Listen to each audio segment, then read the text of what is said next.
I'm David Knowles, and this is Ukraine, the latest. Today, we'll discuss the new Russian offensive in the Donbas, the continuing siege in Mariupol, and the latest on how Vladimir Putin is trying to stabilize the Russian economy.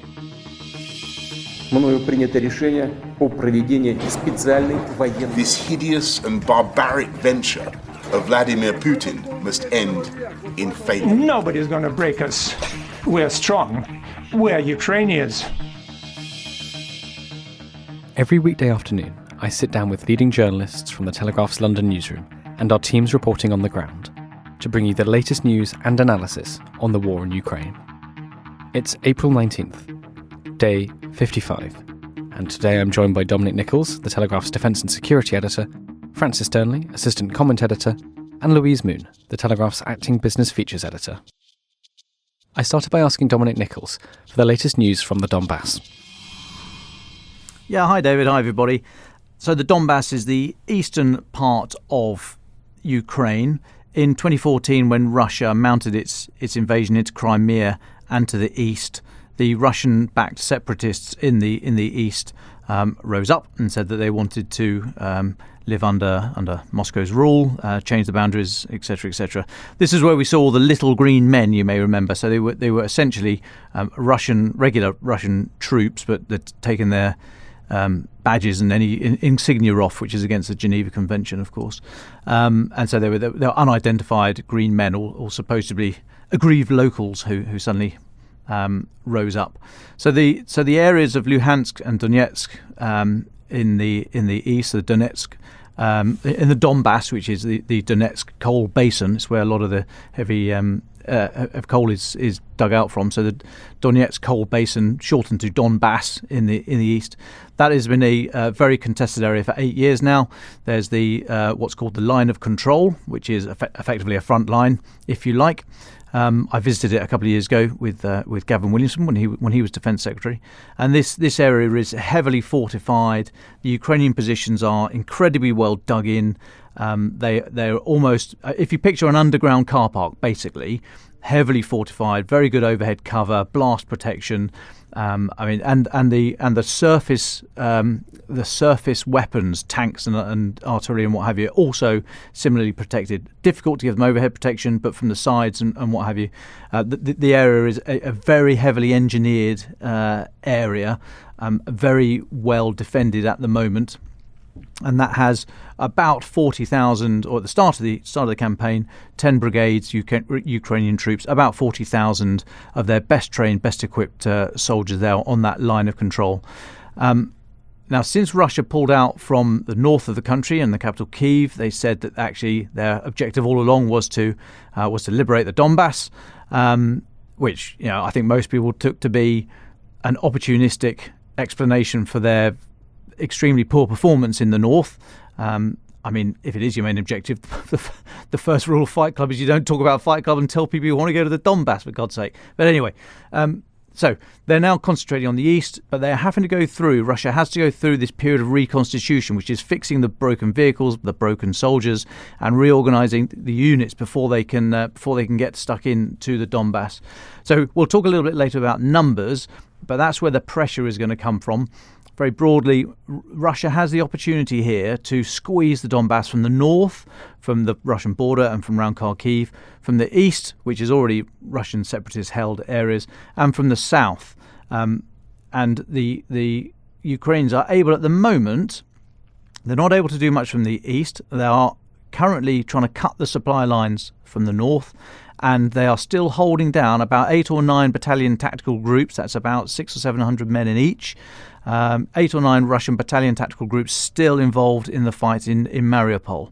So the available forces, and as I said, we'll talk numbers a little bit later, but the available forces for Russia in this region and the time they've got to reconstitute and get there and be in a position to do something against a very, very well-defended enemy is limited. But I'll just pause there. And this offensive is up against a kind of self-imposed clock. Francis, I know you wanted to talk a little bit about the deadline of what appears to be a deadline of May the 9th. Yes, thank you, David, and thank you to everyone listening. I think This is something that cannot be overestimated in its significance, this date of May the 9th. We've spoken previously on this podcast about the Moscow Victory Day parade, and we understand that this date is essentially what Putin is aiming for some sort of symbolic victory to have been achieved by. Why? Well, it's often used as the strength of a regime is measured by the success of this parade, where it'll be very familiar, I'm sure, to many listeners, where you see all of the military munitions and soldiers marching through Red Square. Not quite sure where they're going to get all of these soldiers and munitions from, given the scale of those that have been lost in Ukraine, but that's a different matter. But it would appear that Putin has told his generals that essentially there must be successes in the Donbas by May 9th. And I think that this is why we are seeing this renewed offensive now. Realistically, I'm not sure the Russians are logistically prepared for such a military drive after I think it's fair to say defeats of recent weeks, but clearly that would explain why so quickly after those defeats we're seeing this shift in strategy, because, as I say, the generals have to be able to prove that there's been some significance. Let's just imagine for a second what they are thinking and what they are seeking to achieve. Realistically, they're going for the Donbas because they want to be able to claim at the end of this conflict that they are have secured and have liberated Luhansk and Donetsk from these Nazis, in inverted commas. And I think what we're likely to see is that if they are still holding these territories comfortably as May the 9th approaches, that they will then seek to hold more referendums there, and perhaps even referendums in Mariupol and Kherson, and claim that these places have requested to formally join Russia, and then this can be the sort of symbolic victory, this tactical, geographical victory that Putin so craves. I say referendum in inverted commas because we all know that what would actually take place would be a forced referendum where no doubt the votes would be already pre-counted, or people would be forced to vote in particular ways. But I think that's part of the strategy that we are seeing on the part of the Russians here. Just a couple of other things I wanted to flag. We know that the Ukrainians are going for the supply lines. It appears that the Russians were trying to encircle the Ukrainian forces, and yet the Ukrainians are actually attacking in the centre of that encirclement in an attempt to sort of cut off the supply lines, joining the two contingents of Russian forces in the Donbas. So I just think it's worth flagging that this is not just, that the Ukrainians have drawn defensive lines and are just waiting for the Russians to come. There are also offensive manoeuvres that are taking place, and I might mention the Moskva, the boat that sank in recent days as well later on, because I think that's relevant to this as well. And just the other thing I would point out is, obviously this is a battle that has been talked about much in terms of the context of the atrocities that were committed in Bucha and other places, and we've talked very in depth last week about just the horrors there and the extent to which this is perhaps being committed by Russian forces acting on their own initiative as opposed to being commanded from the top. Well, a worrying development that we're hearing over the course of the weekend is that Putin has made the 64th Motor Rifle Brigade a guard brigade, and this is the brigade that we believe was involved in the execution of civilians and prisoners of war in Bucha. And so if he is commending this and is giving it an honorific title, which would appear to be the case, then this is effectively a mandating of atrocities at the very highest level of the Russian state. So I think, again, that's not something that really has been commented upon, and we don't even know yet if it's definitely happened.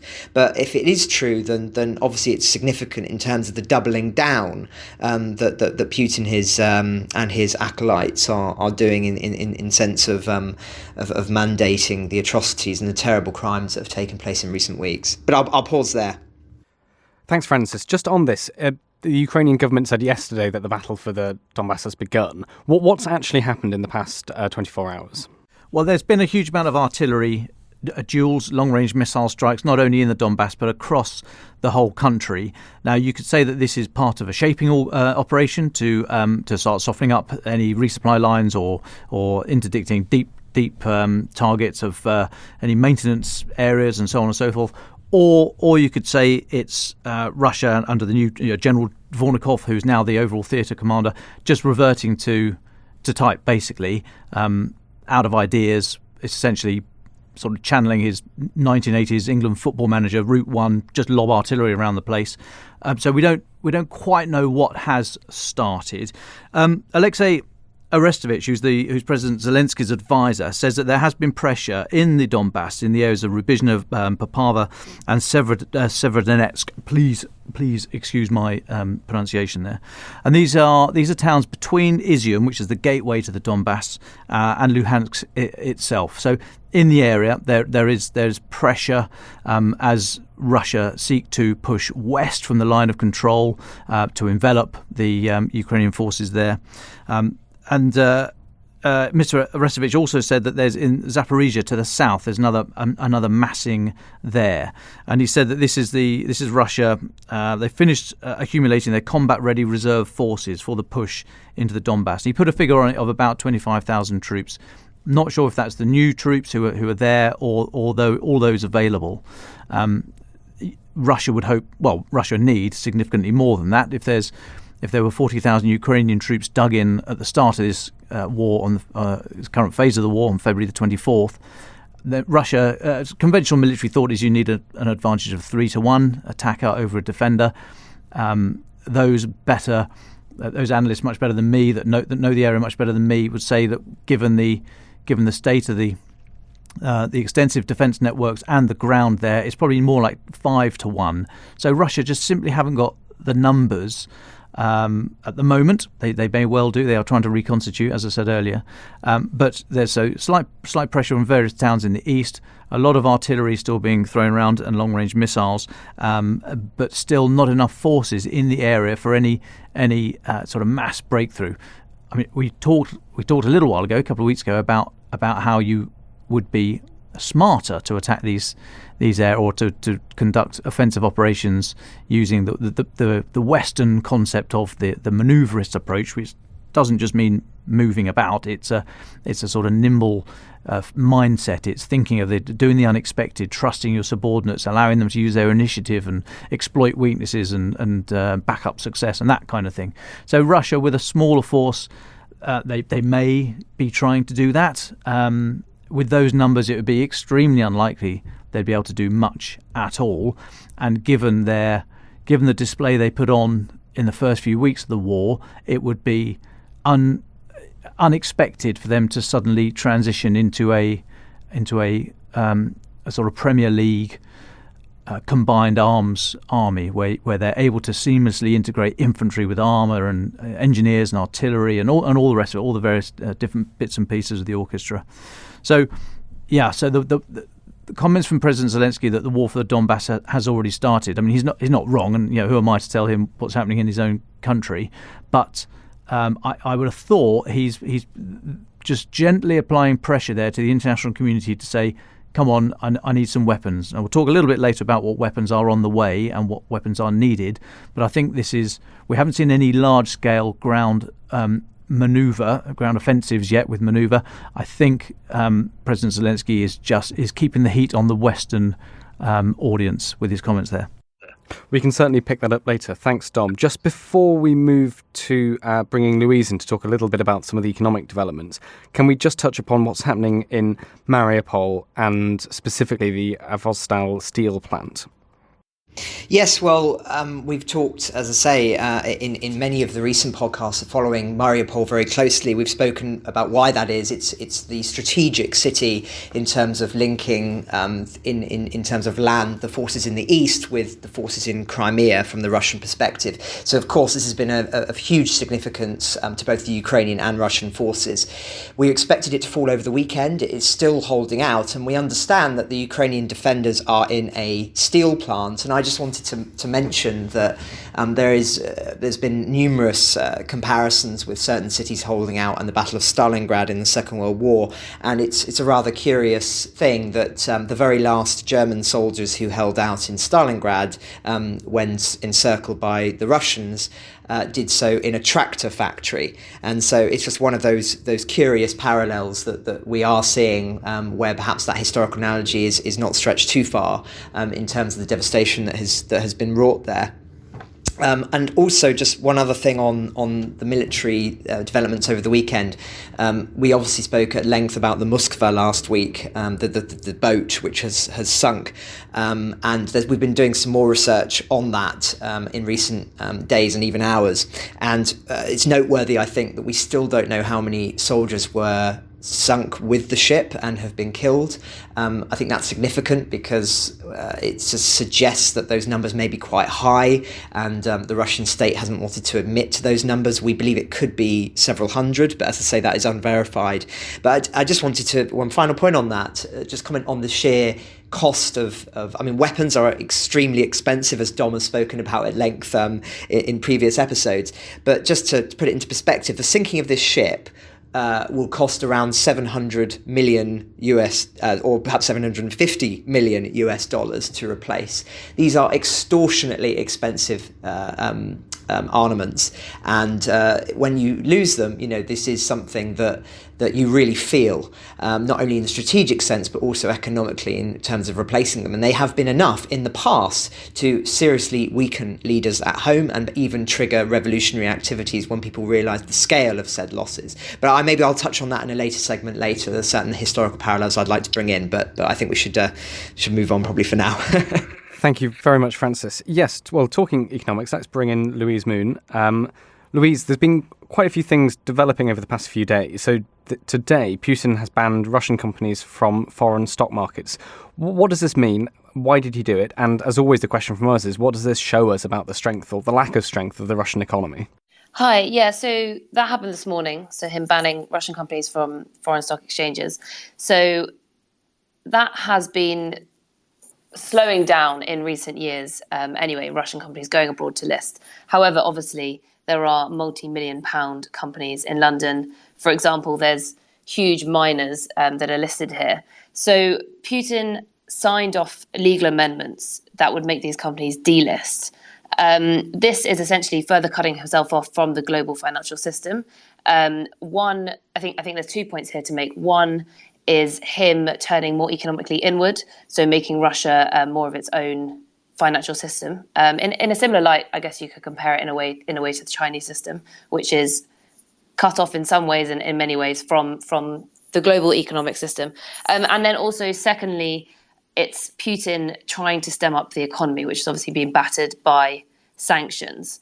So those are the two reasons essentially why he's doing it, and it's kind of moving Russia more towards being a pariah, away, as I said, away from the whole global system, and bringing money back. So far, reactions-wise, have been relatively minimal, because obviously this only happened this morning. But one Russian mining giant, EN Plus, which is listed in London, has said that it's seeking legal advice. And interestingly, they said that Putin's orders gives it just 5 days to delist, which is a pretty short amount of time, obviously, to delist a whole stock. And others their stocks are plummeting. I mean, even further than they already have since the war. So another big mining company with Russian operations, Petropavlovsk, is down around more than 20%. It's been down up to 25% this morning. So obviously this comes, as I've said, Russia has been hit massively by sanctions, and this is Putin trying to stem up to have more money to fuel its war. Interestingly, also, Putin seems to also be trying to make sure the businesses are on his side, Russian businesses, and ramping up that nationalization. So it's been reported that he's going to meet executives and owners of big businesses tomorrow. So far, the agenda of that is not known, and the people he's meeting is across a variety of industries. But he's continuing to insist that the West sanctions have failed to ruin the economy. And, he's getting all these businesses on side to ramp up ramp up the domestic economy. And obviously this is all just in reaction to sanctions, essentially, and him turning further economically inward. Just talking about sanctions, on today's Telegraph website, Matthew Lynn, one of our editors, has written a really interesting piece about basically making the argument, or positing the argument, that if Germany won't stop buying Russian gas, it should face sanctions too.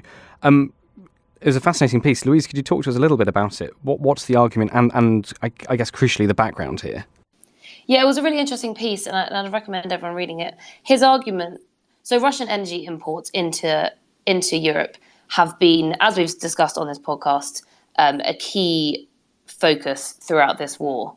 It's one of the things that Europe, if Europe were to completely cut off their reliance on Russia, that could, curtail the Russian economy, which is already suffering due to other sanctions. And so this piece argues that despite Europe having, cut off, tons of companies have pulled away, and it's reduced its reliance from Russia in other ways, it hasn't fully cut imports on oil. And Matthew Lynn particularly talks about Germany, because they are the most reliant European economy on Russia for energy. He is saying that essentially Germany continuing to buy oil from Russia is unacceptable. And he quotes that overall EU purchases are giving Russia 800 million euros a day, which is inadvertently essentially fueling their war efforts. And so then he makes that argument, as you're saying, that other countries should sanction Germany. So, the UK, anything it buys from Germany, it shouldn't, or it could put tariffs on it to push Germany essentially into not buying Russian energy. And yeah, it's just an interesting argument. That would be a pretty major stance, but it essentially just highlights how much of an impact sanctioning oil and gas from Russia would have, and how much that potentially needs to happen to make Putin potentially to have an effect, to make Putin potentially stop. And also this morning, kind of on a related note, so France has called on other European nations to support fresh energy sanctions. So its finance minister said this morning that it was more than ever to ban Russian oil, because as we've said, it would cut off a key source of revenue for the Kremlin. And he has said that Macron supports that move. So he told a French radio station this morning, he said, "I hope that in weeks to come we can convince our European partners to stop importing Russian oil." So this all comes in that context that that Europe has been a lot more reluctant. The US and the UK have said they would phase it out. Europe is being a lot slower due to its reliance. It's so intertwined with Russia. Its economies are so intertwined. And so Matthew Lynn is making that point, and making that point that for Germany to take a stance would be the most important of all, really. Louise, may I just ask you a question on the sanctions, please? Sorry to sort of grab you on the spot like this, but can I just ask a question about the Kremlin's revenue? Yeah, no, of course. So Matthew's that number that I quoted from Matthew Lynn's piece, I thought was really interesting. That he's saying that just from energy alone, that there's 800 million a day is being sent straight to Moscow, and essentially, at the moment, that does seem to be one of their main sources of income, really, that is fueling this war. So it's quite interesting. So at the moment, because of sanctions, so because of the financial side of the sanctions, Moscow can't access over half of, it's got $600 billion worth of reserves abroad, and it can't access more than half of that because of sanctions, which, if it could access that would help it support the ruble. So that's why it's enforcing, capital controls to stem money leaving. It's Putin's banning, delistings to bring people back in, and there's a host of restrictions being put in place because it does need that money. Russia is also, interestingly, planning to launch legal action to recover some foreign currency reserves that have been frozen by the West. So it's definitely in, a massive, I was going to say tricky situation, but I think that's a big understatement. So these sanctions are taking hold, and in answer to your question, Russia is suffering in terms of its reserves, and that's why it's putting all these places, all these things in place. But energy is the key one that is stemming up the Kremlin's revenue, essentially. Yeah, because before the war, weren't we talking in terms of, I remember $650 billion worth of foreign reserves or Russian money held overseas? And then we see, to my mind, all the different numbers swimming around. I think Liz Truss a couple of weeks ago said that she was freezing 600 billion, and I just can't quite work it out. So you're saying that Russia has 600 billion of foreign reserves and are only able to access half of that? From what I understand, I think that is the case. So can't access more than half of its over 600 billion in reserves. So maybe that is the 650 billion. Francis, I know you wanted to come in and talk about one of these points. Yes, I think it's an interesting point in the article that we were talking about there about this idea about should we be sanctioning Germany given the amount of money that they are sending on a daily basis to Russia for its oil and gas. I think it's it's an interesting argument, and we've obviously been very critical on this podcast of the German policy, as have many world leaders. Essentially, I don't think it would be possible for Putin to be able to be fighting this war were it not for the vast amount of income that they are receiving from Germany. But I would not go as far as to be sanctioning Germany for the simple reason that I think one of the most surprising things out of this conflict, certainly from the perspective of the Kremlin, has been Western unity. This has brought the West together in a way that Putin, I don't think, believed was possible. I think actually to some extent the West as well, I don't think believed that we would see such unity. Yes, there are divisions within Europe, particularly between the French and the Germans, and obviously the British to a certain extent, and several of the Eastern European nations have been far more critical vocally of certain Western powers' policies towards Russia up to this point than our own government has. But ultimately, there has been as I've said before, I think this war has given Europe a sense of purpose again, or at least the West a sense of purpose again, in a sort of existential way. When you have such clear affronts to certain values of democracy and certain lessons that are supposed to have been learned in the 20th century about what we allow on European soil, particularly around never again and atrocities and the like, when you see such clear affronts of that, such clear breaking of international norms, the West suddenly feels that actually it does have a sense of purpose once more. And so I think it would be a shame to sacrifice that unity, which is clear, sending a very clear signal to more autocratic regimes around the world that the West is still a force to be reckoned with. I think it would be a shame to sacrifice that in terms of punishing, inverted commas, Germany for its mistakes so far. What we should be doing more importantly is continuing the pressure on Germany as a sort of a brother or a sister as part of the broader Western alliance, and helping it to wean off its requirement on Russian energy, and if necessary provide financial supports to help it to do so. I know that's something that Olaf Scholz was discussing with Boris Johnson when he was in Germany, in Downing Street, I think it was only last week, wasn't it? So I think that's the way to do it rather than sanctioning Germany, but it makes a very interesting point, I think, and one that's worth discussing as part of our broader strategy. Louise, just one more thing from you. I know there are some IMF stats out later. Could you talk to us about them and what will they show? Yes, so at 2 p.m. there's some fresh stats out from the IMF. So that's essentially going to show their predictions for the economic impact of Russia and from Russia's war on global economy. So it breaks down, by region and by country. Obviously, I mean, that is expected to show a hit to global economies, but past that, that will all come out at 2 p.m. So there will be some articles up on the Telegraph website past that, and in our Business Live blog as well. Interestingly, also, there's a meeting, this is related, there's a meeting later this week of G20 finance chiefs, and they are going to use that, it's been reported, that they're going to use that to send the message to Russia that it is fully responsible for the global economic fallout since the war.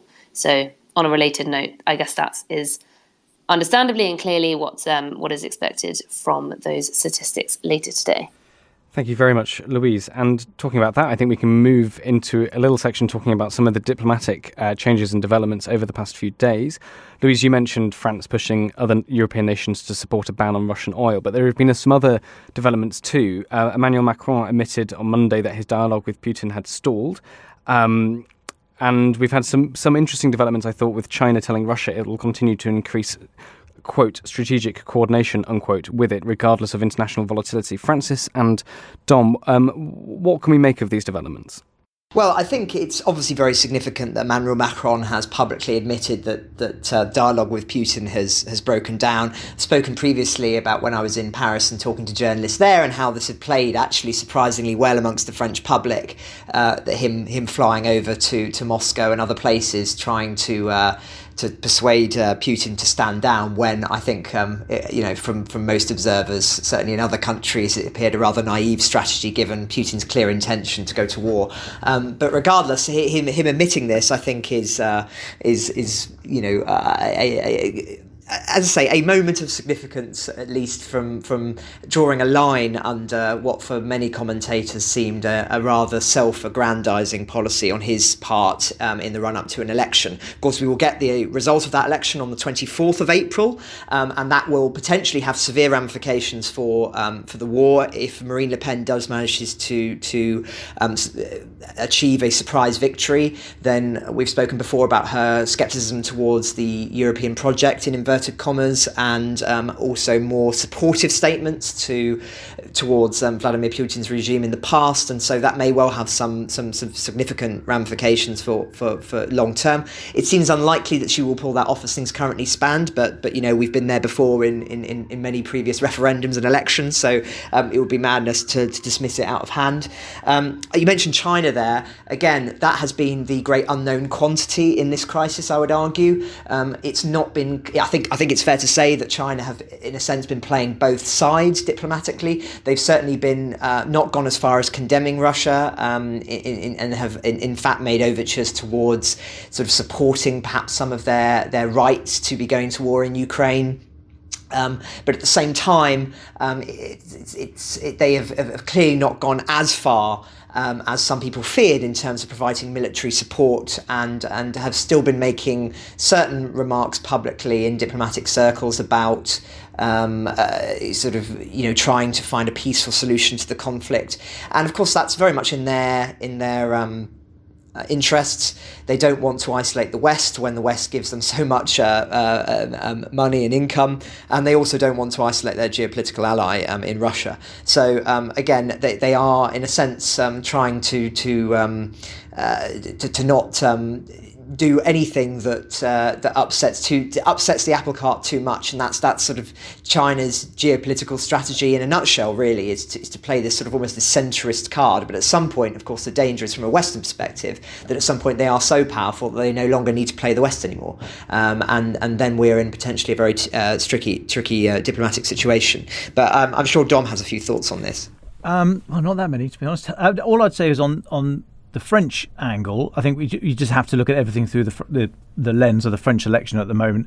I think Mr. Macron made a bit of a mistake going for so long. He got to try, but he went for a bit too long, I think, trying to push the diplomatic path with Putin. I think it became a little bit embarrassing, looked a little bit silly, and that would have been reflected probably in some of the poll numbers last week. So I think he's just changed tack there. So sensible that he comes out and says the talks have stalled. Nice way of saying it. I think when I had discussions about my pay review, the talks stalled all the time. It wasn't through lack of effort on my part, but there we go.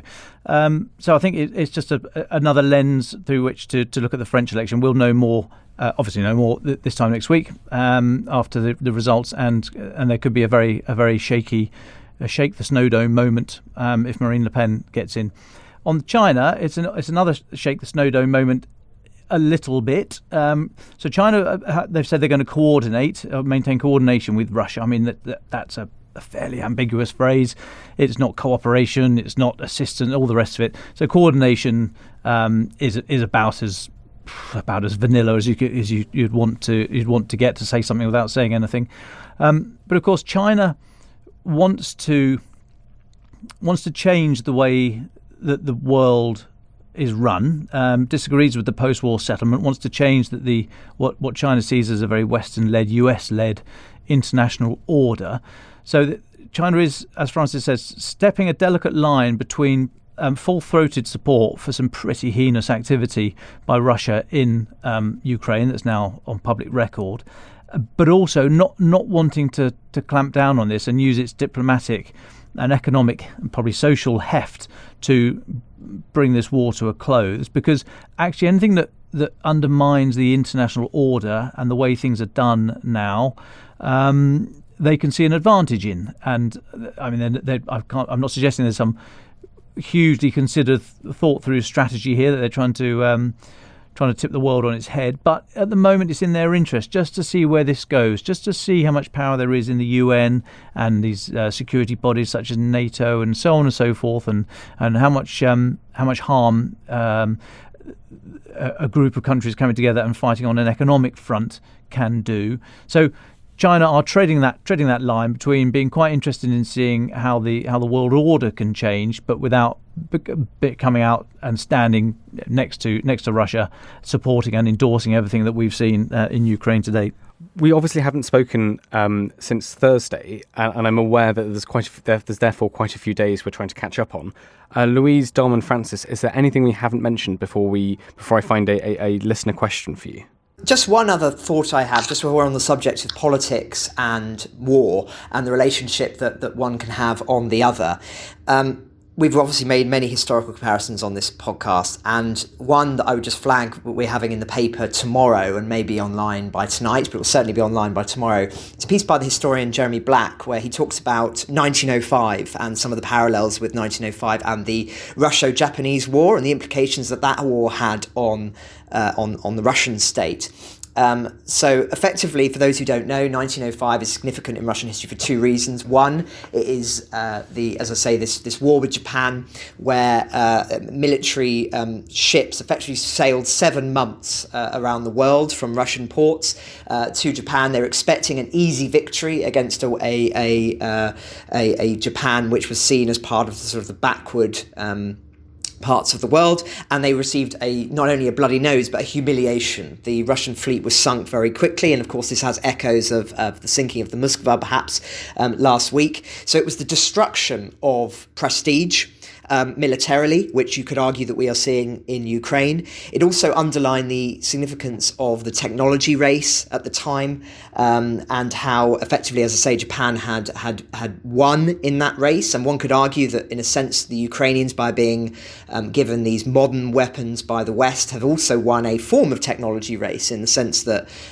the Russian artillery and Russian tanks, etc., have not been able to withstand the quality of high defensive weapons that the British and other countries have given them. But lastly, it shows the tendency of Russian leaders to dig in. Putin is clearly doing that at the moment, and is doubling down on the war in Ukraine. The Tsar did the same in 1905. He was very reluctant to sign peace deals. And actually, I believe it was Theodore Roosevelt who actually finally settled in one of the very first actions of where the American president acted on the sort of the world stage as a diplomat, and I believe he won the Nobel Peace Prize. But I'd need to check that. But anyway, the other interesting point on this is the impact that this war had at home. 1905, to those who study Russian history, is also symbolic for the first sort of attempt of a revolution by those elements in the state that were unhappy with the Tsar's rule, and it failed. But it arguably precipitated the revolutions that then came in 1917. Many of the seeds that were sown then eventually exploded again in 1917. So just wanted to mention that there are certain echoes here with 1905. And of course, Putin may well be aware of those echoes and not want to make the same mistakes. But even so, I think it's worthy of comment that in the very simple sense that when you have defeats abroad, particularly by enemies that you expect to be walkovers, it usually has very profound implications at home. And that way may well be something that we don't see in the short term for Putin, but as I say, it may have planted several seeds that we'll see germinate in the months and years to come. Thanks, Francis. Louise and Dom, anything else to mention before I go to our question from our listener? Yeah, for me, I think it's just worth pausing for a moment. If we're about to enter a new phase with this attack on the Donbas, let's just have a look at the numbers, just so we're as clear as we can hope to be. So Western officials say that Russia invaded Ukraine with 125 battalion tactical groups, battalion tactical group numbering about 600 or 700 soldiers in each. So 125 battalion tactical groups at the start. 2 weeks ago, Western officials were saying that 38 of those battalion tactical groups have been rendered non-combat effective. They're now saying that 22 are in Belarus and Russia reconstituting. And they say that there is now 76 battalion tactical groups in Ukraine, of which over the weekend 11 fresh groups were added. So fresh troops, always good. No military commander would turn down the opportunity to have fresh troops. Whether these are conscripts or untried, untested troops, as we saw, got mangled around Kyiv, we don't know. But there's another 11 in there. But 76 from a start point 6 weeks ago of 125 is a startling number. And don't forget, of course, 125. The vast majority of those battalion tactical groups were what we would call teeth arm in the Western doctrine. So infantry, armour, those kind of things. Very, very small logistic footprint, and we saw what happened there. They just outran their supply lines. Ukraine were very, very good at mounting these mobile ambushes to snip off the logistic tail and then just take the tanks out at will. For comparison, Gulf II, the 2003 invasion of Iraq, the Western-led alliance, was about the same number in terms of actual soldiers on the ground, about the same number that went into Iraq, but only a third of that force was teeth arm with infantry armour. It had a much bigger logistic and engineer and support and signal and medical and intelligence backup. So a very different model going into this campaign. But the headline figures: Russia started with 125 battalion tactical groups, and US Department of Defense said over the weekend they've now got 76 in theatre. I keep saying about the numbers, they just haven't got the numbers for the maximalist aims that they're after, which means, to my mind, they're going to rely on a lot of long-range artillery and missiles, and there's a lot of misery for the civilian population to come. But quite startling statistics, I thought. Thanks, Dom. So this question comes from Robin van der Beek from the Netherlands. He talks about how there are reports around about shortages of ammunition for the Ukrainian army, and Western allies making noises that their supplies of these weapons that we're giving to Ukraine are not endless. And he says, can you pay some attention to how much time it takes to make this ammunition, so javelins, stingers and tanks and so on, and what does that mean for the Ukrainians? I mean, we've described this is now my commentary, but we've talked about this weapons arms race for the next stage of the war. So I think this question plays into that. Yeah, I mean, most militaries have a good inventory of spares and additional weapons, or they should do.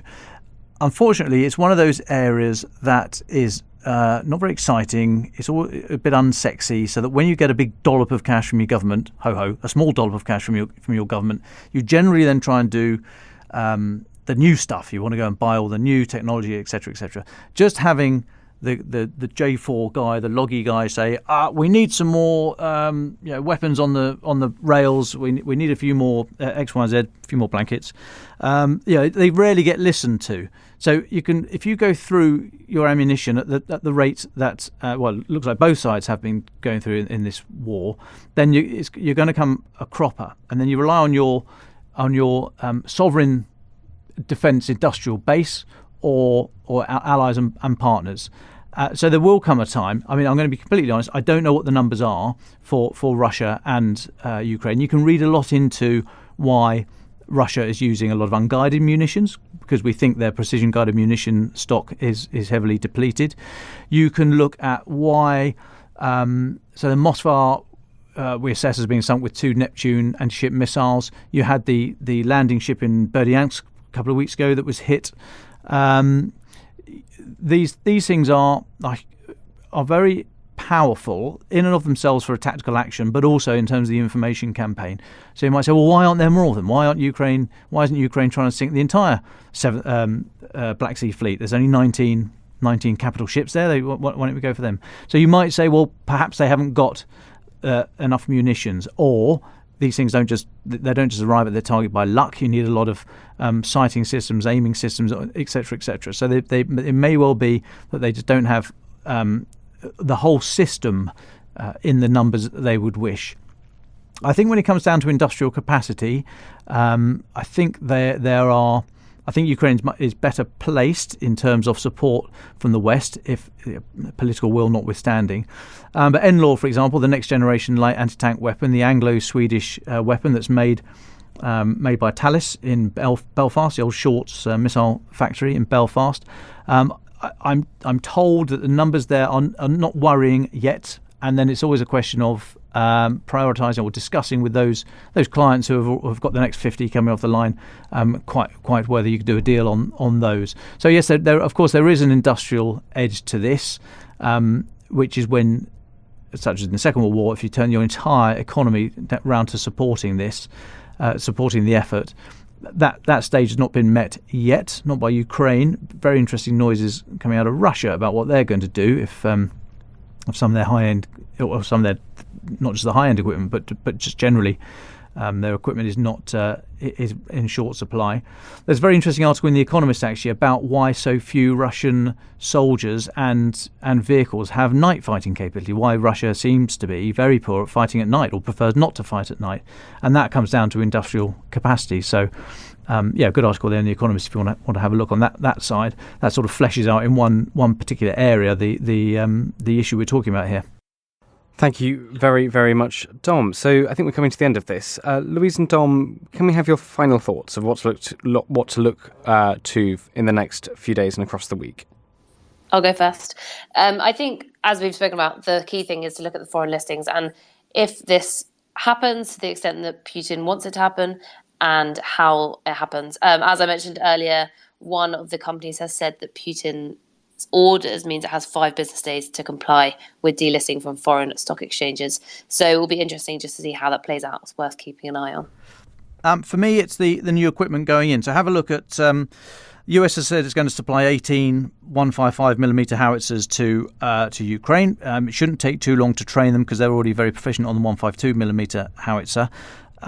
And they've also said, US DoD said, that they would be doing that training in the coming days, so this week, in Eastern Europe. So this is going to be very interesting to see how far. I mean, there'll be noise out of Moscow, of course there will be, but how serious they are about Western nations taking a much more active role, actually training Ukrainian troops and these systems outside of the theatre of conflict. So I think that will be interesting to watch. The US DoD guy said it would take, quote, not very long, unquote, to train Ukraine on these new artillery systems. I think, as we've said, it's a race for Russia to try and regenerate and reconstitute its forces, and a race for Ukraine to get Western supplied munitions. That, I think, is what the Battle of the Donbas is going to hinge on. So this phrase, not very long, is likely to be interpreted very differently in various different capitals. But we shall see. Wait for the reaction from Moscow this week to training Ukrainians outside of their country. Thanks very much, Dom. Francis, would you like the final word? Thank you, David. So just while we're on the subject of military and history, I know it's been rather heavy on those subjects today, but I think there's one other thing I would just flag to readers to read, to listeners to read. I was editing the paper for today, so it's in today's paper, but it's also online. It's by the historian Robert Toombs, who I commissioned to write a piece about how the war in Ukraine sheds a new light on the tragedies of the last century, and how the invasion has echoes of the horrors of the 1930s and 40s, but also quashes some myths around that era. So just very briefly on the echoes, obviously this conflict underlines the extent to which leadership matters, just like Churchill and his defiance in the Second World War ultimately had profound ramifications of the conflict. I think we can both agree, or all agree, should I say, that Zelensky's leadership may well have been the turning point, as it were, for Ukraine to continue the resisting, and so we're seeing a parallel there. And there are several others that he talks about in the article. But in terms of the myths, and this is what I think is most interesting, we've believed, due to the events of the 20th century, that it would be possible again for a large army echoing the German Wehrmacht to perform a blitzkrieg across Europe very swiftly. We now, I think, this is clearly being questioned. And we're needing to reassess just the capabilities of the German army in that period. Robert Toombs argues that the German army was actually perhaps improvising rather desperately because it believed it was inferior, and that Britain and France didn't want a long war, and so they were simply they were lucky in a sense, and they were lucky because there were these divisions within Europe about how best to handle German expansionism. We were talking earlier on about the unity that's been expressed within Europe, but actually that was not the case in the 1930s, and Czechoslovakia was, of course, not told to fight and resist the Germans, in a complete opposite of what Britain and others were saying to Ukraine when the war started. And so Robert Toombs posits that perhaps actually we have learnt from history that perhaps Europe could have been spared a 5-year-long war if Czechoslovakia had been supported militarily in the same way that Ukraine has been. Another myth is about the strength of the Red Army. Up until now, there's been this belief that the Red Army was really the most successful military force of the war, that it not only held the German forces on the Eastern Front, but it then sort of stormed through its military and prowess, its tanks, but also the number of forces that it had. Now it would appear that actually the Russian power has been exaggerated, perhaps, for more than 70 years. Another myth is that the only reason that the kind of atrocities that the Russians committed in Germany at the end of the war was due to the atrocities committed by the Germans in the East. It now would appear that there's actually a deeply ingrained culture within the Russian army that is one that is willing to condone atrocities at the very highest level. Again, that is a myth that we are now leading to reassessments of the Second World War. And so, as I say, a lot of interesting commentary from him, a lot of echoes. But I think this fundamental point, just to reiterate what we were saying earlier, is that he says that in the 1930s and to some extent the early 1940s, Europe was divided. Hitler's Reich seemed to offer a different model that was attractive. Democracy was treated much more skeptically in the West. In the same way that Putin has tried to have his Olympics, and Hitler had done that in 1936, and the world had been wowed by what he had been able to put on. So he had offered an alternative model for the world. That is not the case for Putin's Russia. The world looks on shocked and appalled, at least the Western world, on what has gone on. That was not the case in the 1930s. And so this is, I think, actually quite an uplifting piece, that we are learning from history, and perhaps there are certain things that we can learn again from not only the 1940s, but from this period now, moving forward much longer term. So sorry for going on a little bit there, but I'd point people to read this fascinating piece by Robert Toombs in today's Telegraph newspaper, but also online.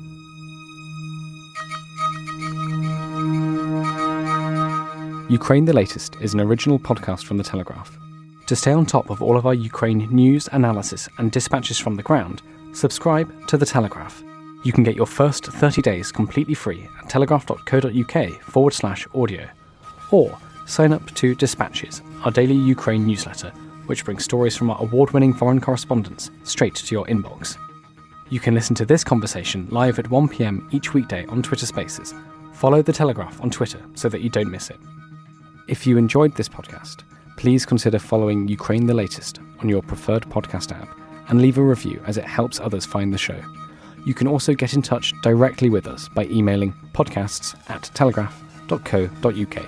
We do read every message. Ukraine the Latest is produced by Louise and Giles Gear, and on Twitter, Sophie Coe.